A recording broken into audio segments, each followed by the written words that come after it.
Hello all! Welcome to Shiva Reshma vibes. చూసారు కదా! కాల్చిన వంకాయతో ఒక ప్యూర్ వెజ్ రెసిపీ అనమాట.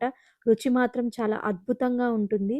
మీరు కూడా ట్రై చేయండి. బాగా నచ్చుతుంది మీకు. మా సైడ్ దీన్ని వంకాయ పచ్చడి అంటాము. సో, ప్రాసెస్ చూసేసేయండి ఇంకా.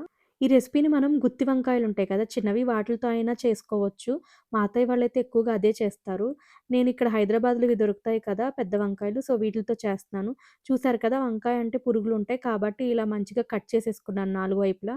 ఏమైనా పురుగులున్నాయా? అంతా బానే ఉందా చూసుకున్నాను. పుచ్చుంటది కదా! సో, ఏమీ లేదు. ఇంకా ఇలా గ్రిల్‌ది ఉంటది కదా! దాని మీద స్టవ్ ఆన్ చేసి పెట్టేసుకున్నాను ఈ వంకాయనిలా. బాగా కాల్చేసుకోవాలి దీన్నిప్పుడు. ఇలా నాలుగు వైపులా మంచిగా కాలాలనమాట వంకాయ అనేది. అప్పుడు ఆ పైన పొట్టుంటుంది కదా తోలు, అది ఈజీగా వచ్చేస్తుంది. చల్లారబెట్టుకొని తీసేసుకోవచ్చు మనం. ఇంకా ఈ కూరలోకి ఒక చిన్న ఉల్లిపాయ చాలు. అలాగే ఒక 2 పచ్చిమిర్చి తీసుకొని ఇలా కట్ చేసేసుకుంటున్నాను. అండ్ కొంచెం కరివేపాకు కూడా కావాలి. అవన్నీ కూడా రెడీ చేసేసుకుంటున్నాను. తర్వాత ఒక చిన్న కడాయి తీసుకొని అందులో ఒక గరిటె ఆయిల్ అనేది యాడ్ చేసుకున్నాను. అది కొంచెం కాగంగానే అందులో కొంచెం ఆవాలు, జీలకర్ర, అలాగే సాయి మినపప్పు ఇవన్నీ కూడా యాడ్ చేసుకొని బాగా కలిపేసుకుంటున్నాను. ఆ తర్వాత తాలింపు కొంచెం వేగంగానే ఇందులో ఉల్లిపాయ, పచ్చిమిర్చి, కరివేపాకు రెడీగా పెట్టుకున్నాను కదా! అవి కూడా వేసేసుకున్నాను. వేసిన పచ్చిమిర్చి, ఉల్లిపాయ అనేవి దోరగా వేగేలోపు ఆల్రెడీ కాల్చి తీసుకున్న వంకాయ ఉంది కదా! సో, దానిపైన తోలంతా తీసేస్తున్నాను. తీసేసి దీన్ని పక్కకు పెట్టేసుకోవాలి.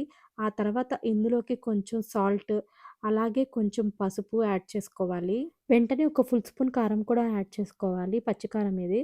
సో, ఇవన్నీ ఏసేసి బాగా స్మాష్ చేసేసుకోవాలి వంకాయకి కలిసేలాగా. ఇలా బాగా మెదిపేసుకున్న వంకాయ ఉంది కదా!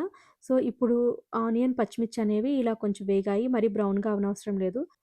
ఇలా ఉండంగానే మనం మెదిపి పెట్టుకున్న వంకాయ ఉంది కదా!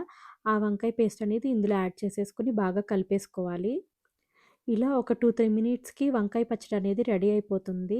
అన్నంతో చాలా టేస్టీగా ఉంటుంది. లేదా చపాతీతో అయినా తినొచ్చు. మీకు ఈ వీడియో నచ్చింది అనుకుంటున్నాను. నచ్చితే లైక్ చేయండి, కమెంట్ చేయండి. అలాగే మీ ఫ్రెండ్స్ అండ్ ఫ్యామిలీ మెంబర్స్‌కి కూడా షేర్ చేయండి. Please subscribe to Shiva Reshma vibes YouTube channel and keep supporting అస్.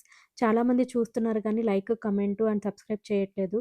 కుదిరితే ఖచ్చితంగా చేయండి. నాకు కొంచెం ఎంకరేజింగ్‌గా ఉంటుంది. Thanks for watching. Tata. By by.